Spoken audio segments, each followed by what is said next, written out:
طاقتور کرپشن کا حساب دینے کو تیار نہیں۔ کرپشن بچانے کے لیے پی ٹی ایم کے نام سے بنائی گئی یونین حکومت سے NRO مانگ رہی ہے۔ یہ لوگ خود کو قانون سے بالاتر سمجھتے ہیں۔ وزیر اعظم عمران خان کا لاہور میں سستے گھروں کے تعمیری منصوبے کی تقریب سے خطاب۔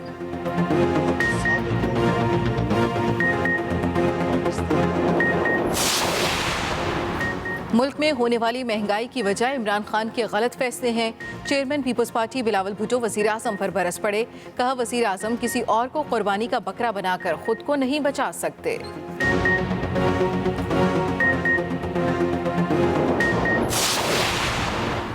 کراچی کے حلقہ این 249 میں ووٹوں کی دوبارہ گنتی، پیپلز پارٹی کے سوا تمام جماعتوں کا بائیکاٹ۔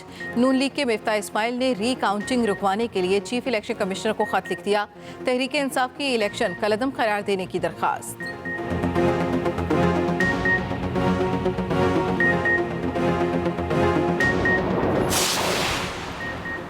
پنجاب کے ضمنی انتخابات میں تحریک انصاف کی مسلسل شکست، وزیر اعظم نے وزیر اعلیٰ پنجاب سے رپورٹ مانگ لی۔ آئندہ بجٹ میں عوامی مفاد کے ترقیاتی منصوبوں کو زیادہ ترجیح دینے کا ٹاسک بھی سونپ دیا۔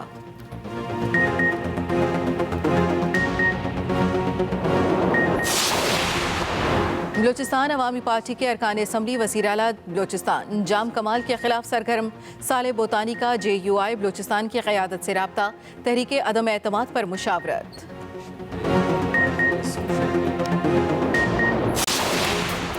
اسلام آباد ہائی کورٹ نے تعلیمی اداروں میں فیس میں 20% کمی کے خلاف درخواست مسترد کر دی۔ پرائیویٹ اسکولز ایسوسی ایشن نے وزارت تعلیم کے نوٹیفیکیشن کو چیلنج کیا تھا۔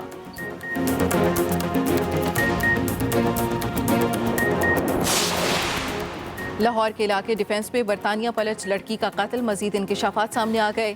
پولیس تفتیش کا رخ دوسرے نامزد ملزم ظاہر جدون کی طرف مڑ گیا۔ ظاہر جدون پیر ودائی میں خالد جدون کے قتل میں بھی مطلوب ہے۔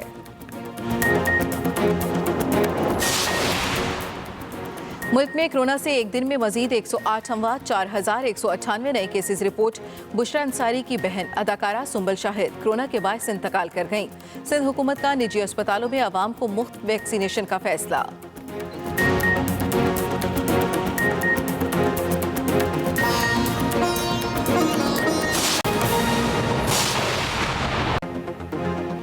ہیڈ لائنز آپ نے جانی، تازہ ترین خبروں سے باخبر رہنے کے لیے وزٹ کیجیے ہماری ویب سائٹ express.pk۔ آپ ہمیں فیس بک اور ٹویٹر پہ بھی فالو کر سکتے ہیں۔ اب تقریب سے خطاب کرنے کے لیے آ چکے ہیں۔ ایاک نعبد و ایاک نستعین۔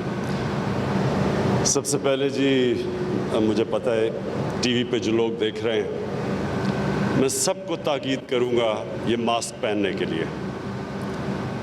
آپ کو اگر موقع ملا ہے، جو سین ہندوستان میں آج کل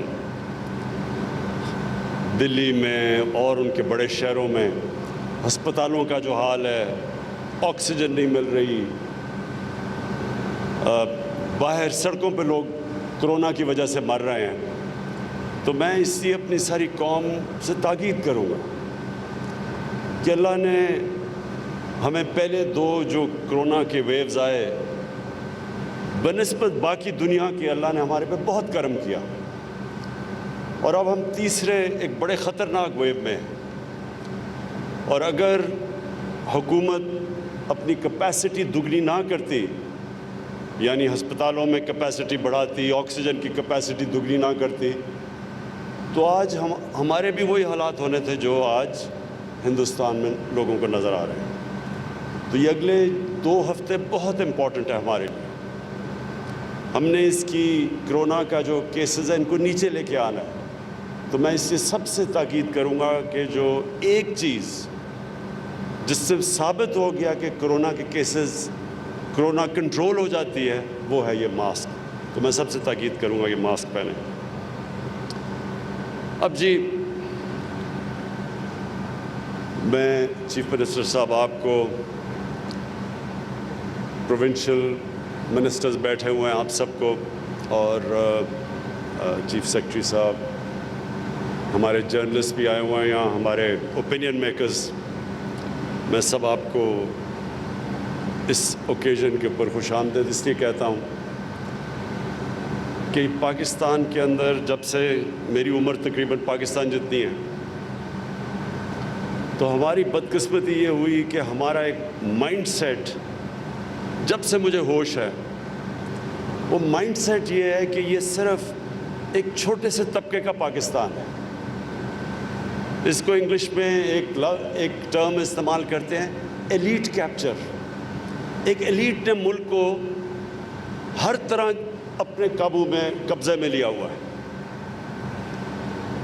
تعلیم کا نظام انگلش میڈیم، اچھی نوکریاں انگلش میڈیم، کوئی یہ نہیں سوچتا کہ اردو میڈیم کو کیسا تعلیم مل رہی ہے. دینی مدرسوں میں جدھر 25 لاکھ بچے پڑھتے ہیں ان کو کیسی تعلیم مل رہی ہے، کبھی کسی نے نہیں سوچا. کیونکہ میرے اگر بچے انگلش میڈیم میں پڑھ رہے ہیں اور ان کو اچھی نوکریاں مل رہی ہیں، مجھے کیا فرق پڑتا ہے کہ باقی ملک میں کیا ہو. یہ ایٹیٹیوڈ تھی. جیلوں میں صرف غریب لوگ نظر آتے ہیں، اور اس کی وجہ ہے کہ ہم نے دیکھ لیا کہ ہمارا انصاف کا نظام طاقتور ڈاکو کو نہیں پکڑ سکتا، اور جو جیلوں میں جاتے ہیں وہ صرف غریب لوگ جاتے ہیں جن کے پاس پیسہ نہیں ہے بڑے بڑے مہنگے وکیل کرنے کے لیے. اور پھر ہسپتال، سرکاری ہسپتالوں میں ہم نے اپنی زندگی میں دیکھا کہ سرکاری ہسپتال ہمارے جو انگریز چھوڑ کے گیا تھا بہترین علاج ہوتا تھا. میری بہنیں سارے میو ہاسپٹل میں پیدا ہوئے تھے، لیکن آہستہ آہستہ امیروں کے لیے پرائیویٹ ہاسپٹلز بن گئے، صرف غریب گورنمنٹ ہاسپٹلز میں جاتے تھے، اور جو سپر رچ تھے وہ باہر اپنا علاج کرواتے تھے. تو یہ جو ایک سسٹم بن گیا ہمارا، جس میں یہ سوچ ہی نہیں تھی کہ ایک عام آدمی کس طرح اپنی زندگی گزارتا ہے. اور اسی میں یہ ہاؤسنگ آ گئی. ہم نے اپنی آہستہ آہستہ لاہور کو دیکھا کچی وادیاں بنتے ہوئے. یہ لاہور، اس کا پانی، عام نلکے کا پانی، میٹھا پانی سب پیتے تھے. اس میں صاف سٹی آف گارڈن سمجھا جاتا تھا، پولوشن نہیں ہوتی تھی لاہور میں. تو آہستہ آہستہ لاہور کو ہم نے دیکھا پھیلتا گیا، ان پلانڈ سیٹلمنٹ. امیروں کے علاقے ہو گئے، ڈیفنس، اچھی لوکیشنز، بیریا، ڈیفنس.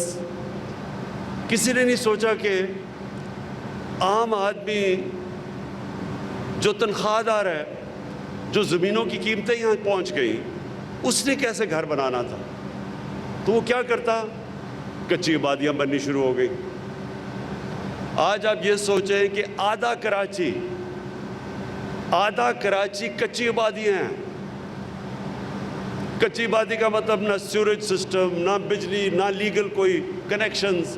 وہ رشوت دیتے ہیں ان لوگوں کو جو بجلی کا محکمہ ہوا، گیس کا، تب ان کو کنیکشن ملتا ہے، اور وہ بڑے پیسے دیتے ہیں. غریب لوگ ہیں، گندگی میں رہتے ہیں، بچوں کو بیماریاں ہو رہی ہیں پیٹ کی، گند کے اندر ہے سارا، اوپن سیوریج ہے. کبھی کسی نے نہیں سوچا کہ یہ لوگ کیسے رہ سکتے ہیں.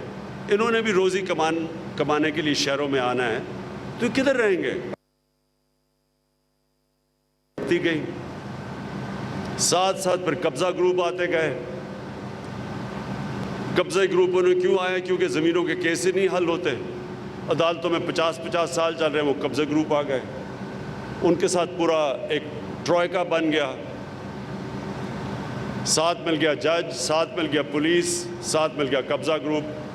اور کن کی زمینوں پہ قبضہ کر رہے تھے؟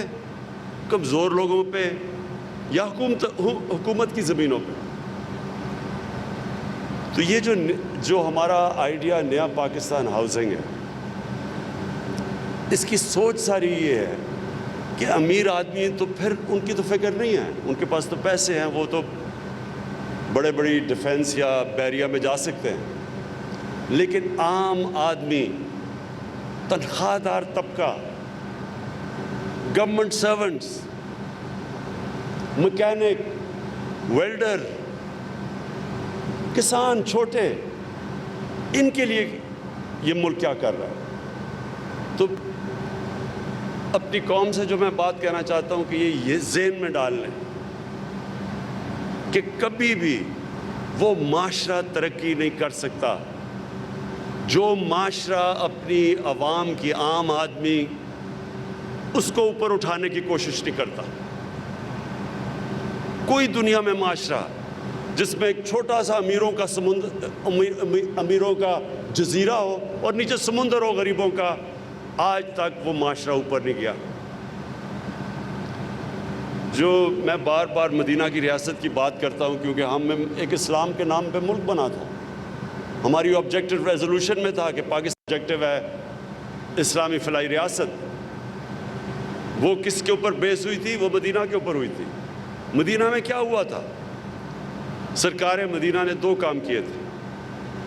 یہ یاد رکھیں کبھی مدینہ میں آتے ساتھ ہی دودھ کی نہریں نہیں بہی تھیں، لیکن انہوں نے 2 چیزیں کر دی تھیں. سب سے پہلے انہوں نے قانون کی بالادستی قائم کی تھی کہ صرف غریب لوگ ہی نہیں جیل میں جائیں گے، طاقتور کو قانون کے نیچے لے کے آئے تھے.